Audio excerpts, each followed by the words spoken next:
Bismillahirrahmanirrahim. Assalamualaikum warahmatullahi wabarakatuh.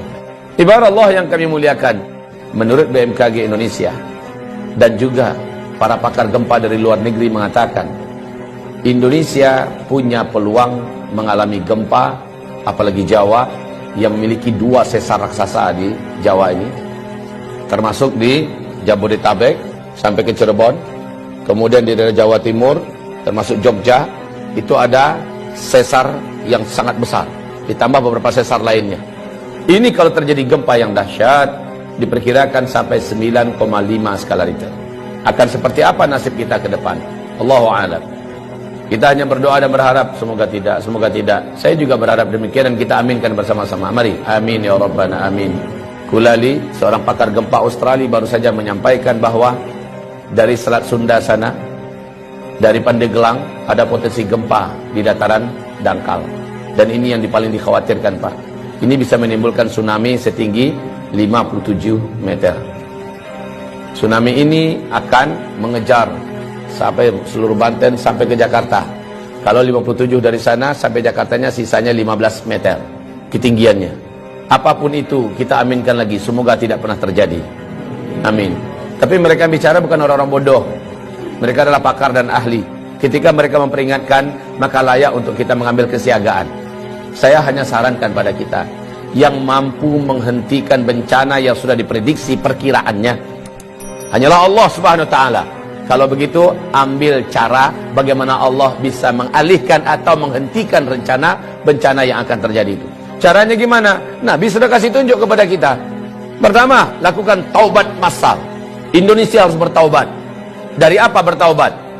Indonesia harus umumkan taubat ini kepada Allah Subhanahu wa taala, pemerintahnya, ulamanya, ya. Apa yang harus masyarakatnya diajak? Yang diajak taubat itu adalah negara Indonesia ini dengan rakyatnya. Satu, hentikan menzalimi para alim ulama.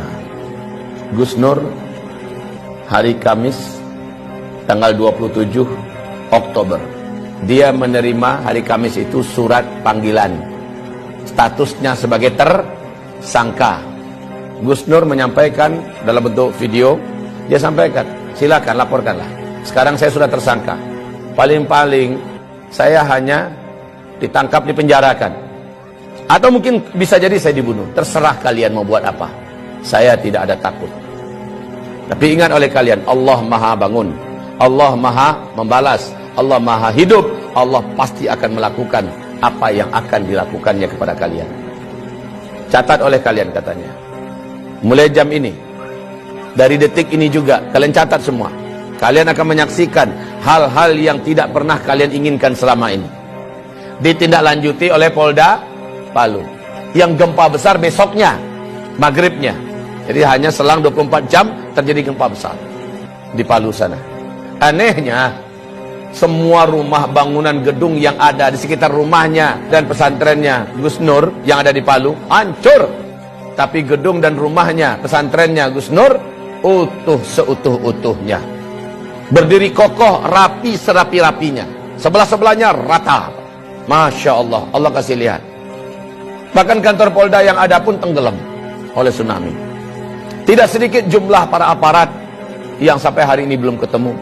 Ya Rabb, jangan sakiti ulama. Saya sudah sampaikan kepada pemerintah negeri Republik Indonesia tercinta ini.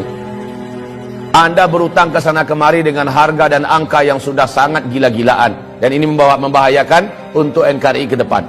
Sekarang mau Anda tambah hutang berapa? Silakan tambah. Anda bangun di sana sini.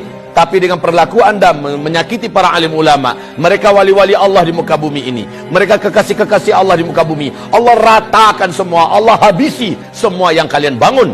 Bahkan nyawa kalian pun tidak akan terselamatkan. Ingat ini baik-baik, wahai para penguasa. Anda tak lama berkuasa, hidup Anda juga tidak lama di muka bumi ini. Jika para alim ulama tidak Anda perlakukan dengan mulia.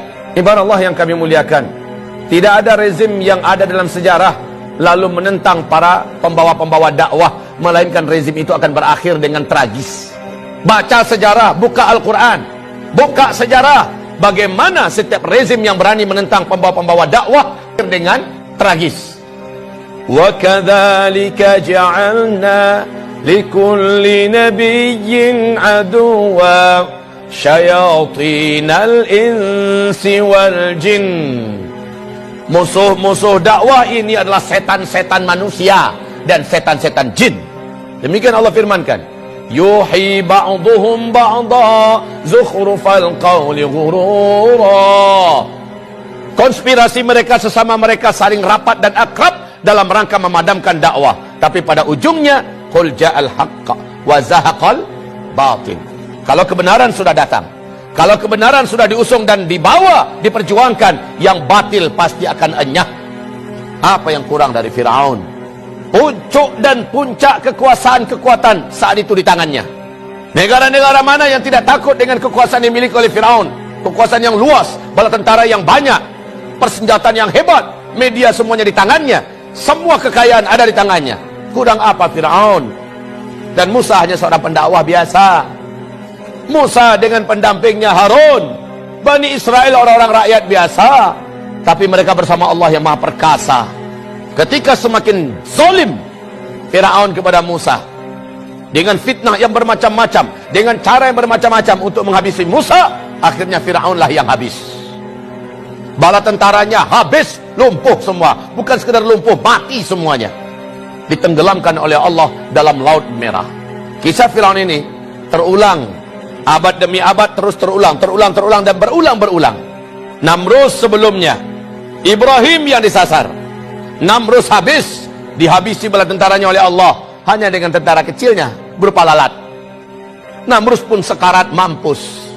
Bala tentaranya hebat-hebat, kekuasaannya yang hebat, semuanya habis oleh Allah Subhanahu wa taala ketika menyakiti wali Allah di muka bumi, yaitu Ibrahim alaihis salam, Nabiullah dan Rasul Allah, Abul Anbiya Ibrahim alaihis salam. Nabi Muhammad disakiti oleh Abu Jahal, Abu Lahab. Di Mekah dia petentang-petenteng ke sana kemari seolah dunia miliknya, membangun koalisi dan jaringan internasional kemana-mana dalam rangka menyakiti Nabi Muhammad, menyakiti para sahabat. Habis mereka dibuat oleh Allah Subhanahu wa taala. Maka rezim manapun di muka bumi ini, kalau sudah berhadapan dengan dakwah ilallah, berhadapan dengan ahli-ahli dakwah, para alim ulama, pembawa dakwah, pembawa kebenaran, Allah pasti akan tetapkan in lan tajida li sunnatillahi tabdila. Tidak akan didapatkan sunnatullah itu bisa berubah, tidak akan pernah berubah. Sunnatullah itu tetap akan terulang. Saya tidak tahu omongan ini akan sampai tidak ke telinga para pemimpin dan berkuasa yang sedang memimpin di Indonesia. Saya tidak ingin para pemimpin yang ada, rejim yang ada berakhir tragis. Tugas saya hanya sekedar menyampaikan. Saya tidak punya wewenang apa-apa dalam menurunkan azab. Saya tidak menginginkan azab turun ke Indonesia ini. Saya ingin pemimpin kita memimpin dengan baik dan benar. Roda kepemimpinan pemerintah berjalan dengan baik dan benar. Masyarakat hidup dengan makmur, sejahtera, tertanggulangi masalah-masalah berat kehidupan mereka. Agama juga terjaga dan terawat. Maka baldatun thayyibatun wa rabbun ghafur terwujud. Ini yang saya mau. Tapi ketika yang dilakukan kebalikan daripada itu, maka inilah firman Allah Subhanahu wa taala di surat Al-A'raf ayat yang ke-96, walau anna ahlal qura amanu wattaqau la fatahna alaihim barakatim minas sama wal ard walakin kadzabu fa akhadnahum bima kanu yaksibun. Kalaulah suatu negara, suatu bangsa, penduduknya benar imannya kepada Allah dan mereka melaksanakan perintah-perintah Allah, meninggalkan larangan-larangan Allah dan Rasulnya, la fatahna alaihim barakatim minas samai wal ard, pasti kami bukakan selebar-lebarnya pintu-pintu barakah dan kebaikan dari langit dan juga yang keluar dari bumi. Walakin, tetapi sayang, kadzabu, mereka mendustakan, mereka melawan dan menentang. Fa akhadnahum bima kanu yaksibun, kami siksa mereka. Fa akhadnahum bima kanu yaksibun. Kapan siksaan itu? Afa amina ahlul qura ayatiyahum ba'suna bayata wa hum naimun. Apakah mereka merasa aman ketika dosa sudah dibuat di mana-mana, maksiat sudah dilakukan di mana-mana? Mereka masih merasa aman daripada siksa dan azab kami yang datang kepada mereka baghtatan, tiba-tiba. Wahum naimun, mereka sedang di rumah-rumah mereka, mereka sedang kumpul-kumpul dengan keluarga mereka, mereka sedang mau tidur atau sedang tidur. datang kepada mereka siksaan kami wahum naimun. Awa amina ahlul qura ayati yaum ba'suna duha, atau kami siksa mereka di waktu duha wahum yal'abun, mereka sedang main-main. Baik saudaraku, hamba-hamba Allah yang kami muliakan, insyaallah semoga bermanfaat yang saya sampaikan. Mari kita istighfar dan tutup dengan doa kafaratul majlis. Astaghfirullah, astaghfirullah, astaghfirullah. Subhanakallahumma wa bihamdika asyhadu an la ilaha illa anta astaghfiruka wa atubu ilaik. Wassalamualaikum warahmatullahi wabarakatuh.